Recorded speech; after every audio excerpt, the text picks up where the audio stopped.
the sexy, the ravishing, the multi-talented. I might let my intrusive thoughts go with that intro.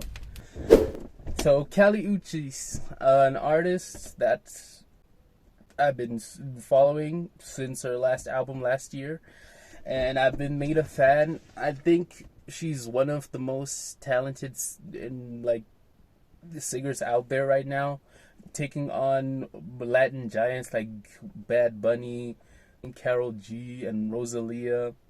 Maybe creatively on that one, but she's really having her year. She's really having her period right now because what can I say?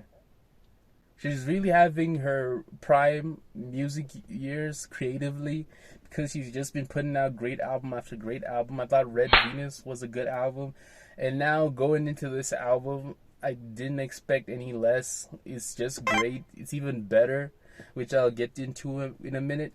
So we have this new album, Orquideas, or Orquideas, which translate to orchids because that's the album cover. Everything's purple and orchid. Yeah, we have this new album that's just coming out a year after our previous one, which is surprising. I don't know how she manages to keep pumping out good content so consistently, but she does. And this one is a new direction. It's taken out of the haze and the orange of the red previous LP. Dance, Latin jazz, Latin pop, and reggaeton, which combines so well. She mixes these genres like she's known them for years. That's why I think she's such a talented curator. Before I even get to her music talents, she knows how to pick great beats, great production, and she just doesn't sing on any generic production just because she thinks her voice sounds good. I can't speak Spanish, so I can't really say a lot about the lyrics, but I think the overall vibe that I got and the overall listening experience I thought was amazing. I thought it was one of the best albums this year, album of the year probably, and the year hasn't even started.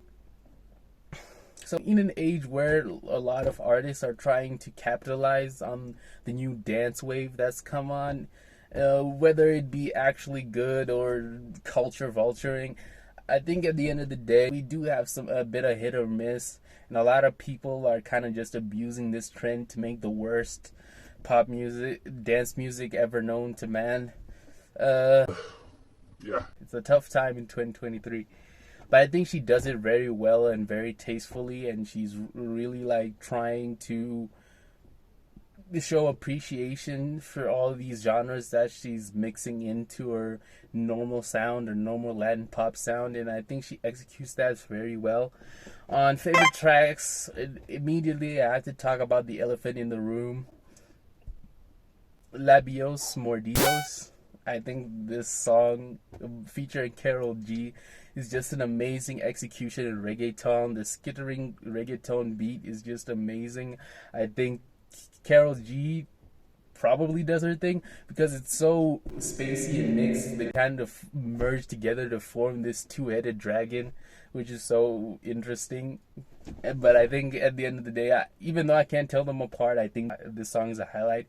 My favorite song, Munékita, where we get really down and dirty and grimy into the grimy reggaeton. El Alpha is in the background doing background noises, and they just make this song. Ironically, the JT feature for me, I could give or take or throw away. I don't really think. I think that's why it wouldn't be the best song on this album, even though it's my favorite. But it's a throwaway feature and doesn't really affect anything. It's not shaking anything, messing up or anything. It's just there. It's great. To Corazón is Mia Diosa, and I think this song is beautiful. I think it's tight. The dance switch up is great.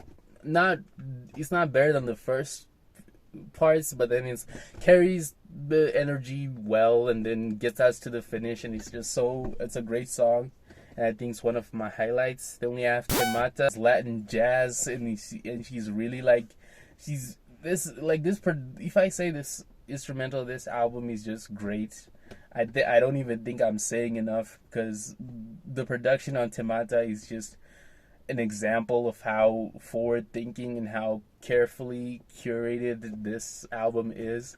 So I'd advise you to check this album out.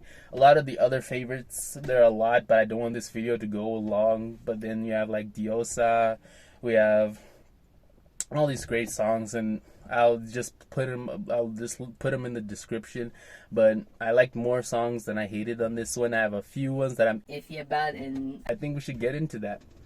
So the songs that I was iffy about, there were just about 4, which seems like a lot, but I think there's just too much on this album to like than hate. So I'm just going to talk about the ones that I didn't really feel anything for. And we'll start off with Paradiste is a good song, but I think it's a little too bland. I didn't really feel anything by the time I finished listening to it, so I just had to throw it in the iffy pile. Then we have Igual que un Angel. That's how I say? Featuring Peso Pluma, and I think it's just featuring for the sake of featuring. I don't want to butcher the Spanish language, by the way. I have to say that before. But then let's get back to this track. I think the one featuring Peso Pluma is kind of just bland. It's like featuring. It's like a ballad, love ballad. Kind of like the same thing that Bad Bunny and Rosalia did once.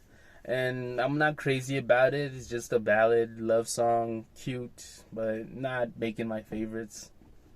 Then we have Hay Let Parte. This is where my main issue with Kali Uchis has always been in the past.